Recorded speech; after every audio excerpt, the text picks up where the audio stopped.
know this type of quoting. This is happening live. I get to read a lot of papers. One of the most recurring comments on papers that I read, dissertation, is use your own words.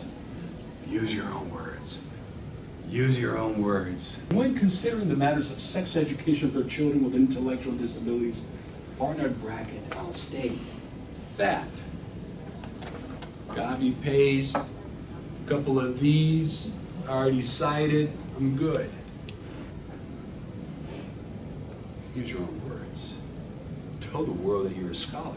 Tell the world that you own this. Tell the world that you get it. Tell the world that you see it, that you understand it. Tell the world that you have learned and you can put it down on paper in your own words. So this right here is a terrible mistake. It's not plagiarism, but this is not reading for understanding. This is lazy reading. This is lazy writing. Could this have been said in your own words? 99.99% chance of yes. It could have been said in your own words. It didn't. You got a little bit lazy. There was a time we call this block quoting. If your dissertation was on somebody's poem, would you not include that poem? Or that stanza? Yes. Copy, paste it. Indicate where it came from. If it was about a song, if it was about a speech, it's essential that that be there. So there is a place for block citing, quoting. This is not the way to do it. Too long. Quoting, less than 40 words. We got more than 40 words here. Check this out. Too long. Authors. Actually, I'm one of the authors in that paper. I was brave enough to bring this over here. We felt that it was important. Children with disabilities are the children that receive the least amount of sexual education, and they are the most vulnerable. So every time we're going to talk about sex, we're going to take them out of the room. Pobrecito, they shouldn't be here, you know, so we take them out. So hey, we need to teach these children. They need to learn. There's this trust element. We have intellectual disabilities. Make a mistake. Don't understand. So, but are we the champions in the field? Something to consider? No, we're not the champions in the field. We're just people that found a database. We felt that this is important. We need to tell the world about this. We need to tell parents, educators, administrators that this is an important topic. If you're not going to include it in the classroom, talk about this, bring it out, talk about. We felt that it was important, but we're not scholars. We're not Bandura, right? Self-efficacy guy, the champion of. We're not the champion. So I consider the scholar. I consider the scholar when I quote, when I take that. Did we get a little bit lazy when we were doing that? Maybe. And if we didn't get lazy, because we're still working a lot, we're doing a lot, but we didn't get lazy, this right here may give the interpretation that you got lazy. So somebody that needs to believe in your faculty, your advisor, all of a sudden starts thinking, I'm not sure about this, because it gives the idea. Use my own words, I could have done that. When considering the matter of sex education for children with intellectual disabilities, it may be prudent to agree with Helvig 2009, who claims that sexual education of children with disabilities is a vital component to safe and independent life. So Helvig, let's check this out. First, I use my own words for the core of this. The majority of it is in my words. I understood. This is my research. This is building up my case. So I'm bringing in this guy, Helvig, who's a champion in the field. My quote was fairly short, by the way. Short. I kept some vital words in there. The author is a champion in the field. So you know what I want to do?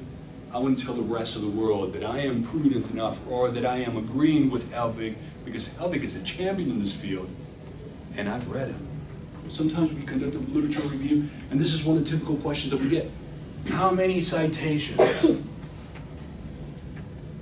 How long does it have to be? My answer to that is as long as it takes to make a quality paper. How many citations?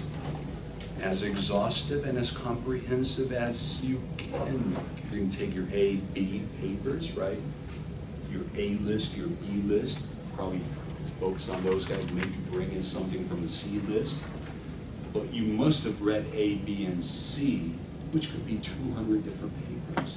300. Some aspects, some areas, self-efficacy that we brought about, thousands. Self-efficacy for sitting down. It's exaggerated what people have done with that concept. Plagiarism. It's an interesting and a special case of plagiarism because this is what we consider self-plagiarism. This is the same author. That's why I'm bringing this out right here. I was reading this paper one time when I was doing my lit review. I'm reading the paper right, and then I'm reading this paper again. I said, shoot, I just read the same paper. Because I'm cheating, of course. I'm a little lazy in dissertation, but what am I doing? Reading the intro, does it kind of agree with what I'm looking for? And then I'm reading the results. And then all of a sudden I'm reading the results and I'm saying, this is exactly the same thing. How did this happen?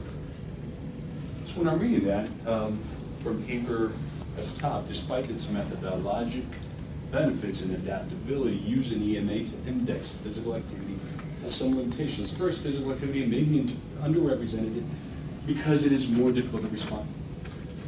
I'm reading paper 2, despite its methodological benefits, using EMA to measure. Now, I didn't remember the first read that index was used.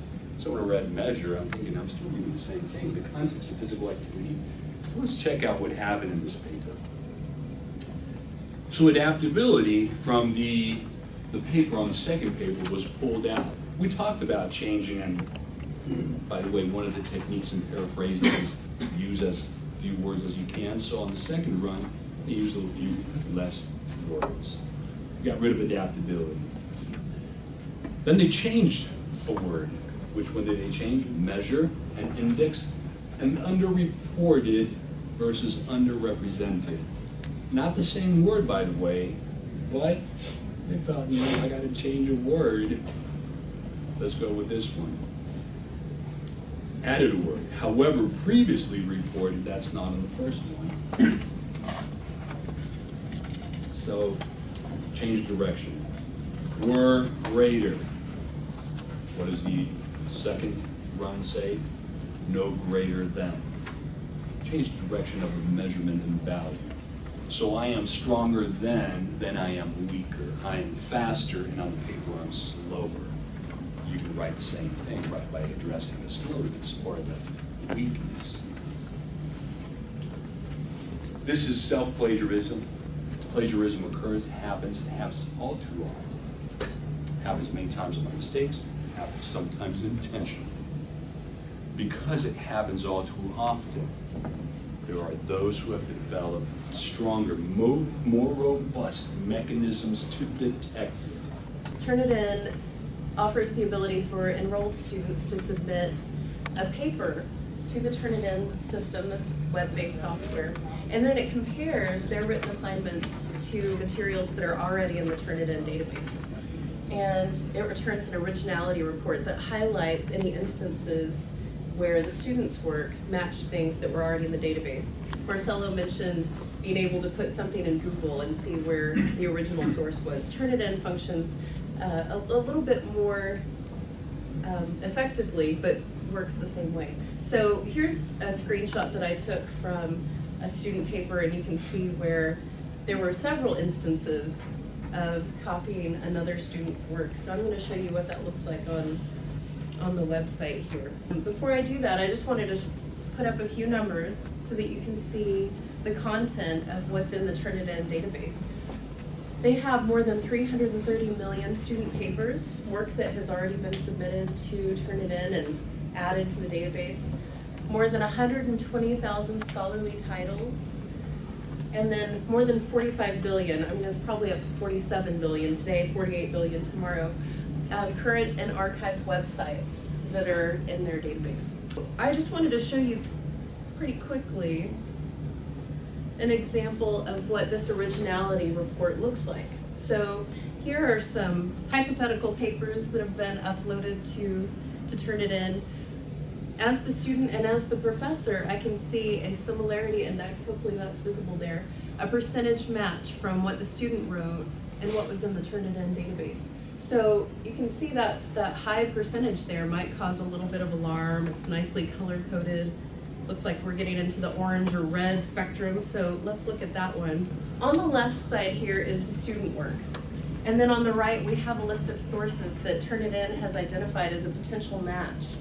And the way that it works, it's numbered and color-coded, again, so that the instructor and the student can kind of look and see, all right, it looked like this was just a blatant kind of copy-paste from over here. It gives me this source number 2.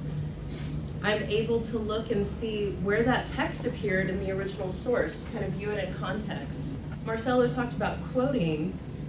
There is a way that I can take out anything that's in quotation marks, anything that's been cited in the bibliography. I can even say, I don't want to look at any matches that are smaller than 15 words and apply those changes. I'll tell you that in this case, that's not going to help too much because this is pretty blatant. But that's how the technology works, and it's able to pretty easily identify some possible places where that student has copied the work.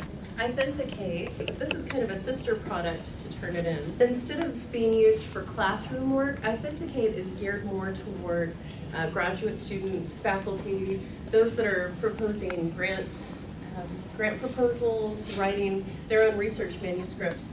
And instead of adding documents that are submitted to Authenticate to a database that's maintained, Authenticate doesn't add anything to its database, but it does function pretty much the same way as far as being able to identify possible plagiarism, possible self-plagiarism.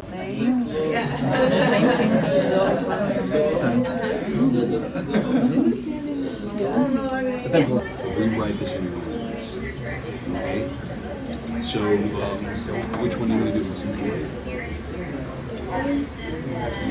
You're going to go with Michael Jordan? Yeah, my favorite. Oh boy. Yeah, that's you. I'll do Oprah. Oprah Winfrey, very good. Such flowers, so there's one that you can go back something to access. You can have 2 tutorials. So you can at this one more What was your idea? Not a